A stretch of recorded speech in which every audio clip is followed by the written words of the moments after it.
Tareq Abu Azzoum, welcome to the programme. Thanks, Christian.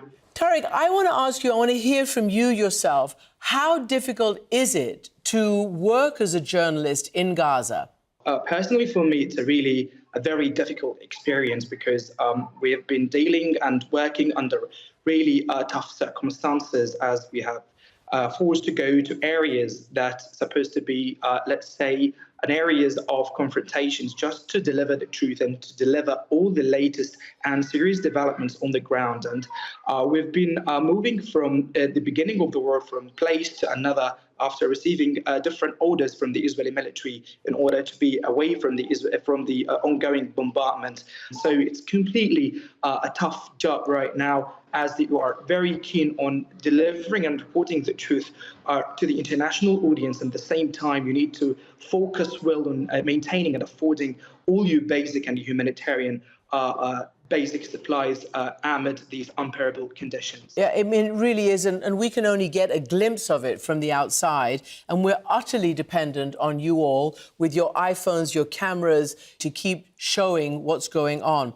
You know, the Committee to Protect Journalists says now, 6 months later, there's nearly 100 journalists and media workers, obviously the majority Palestinians, in Gaza, and they say most of those have been killed by Israeli strikes, some of them at home with their families overnight, some of them outside on the job, some of them, like all civilians, trying to get food and water.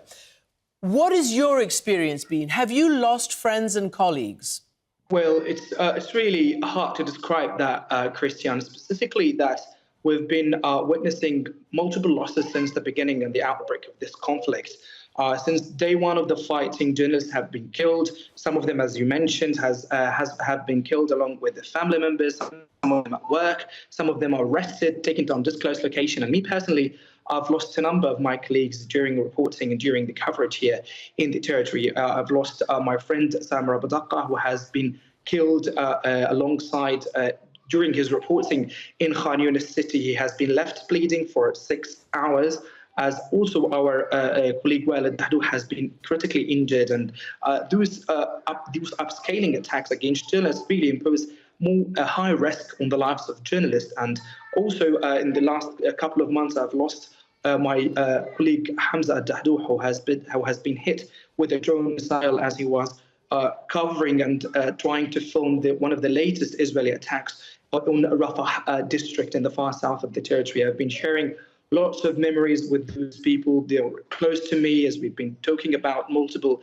issues and multiple dreams that they are really seeking to achieve after the end of the war, as they are giving a clear sign that no protection for those journalists. Journalists, in fact, are civilians, and I'm really sad to say that they are not supposed to be attacked.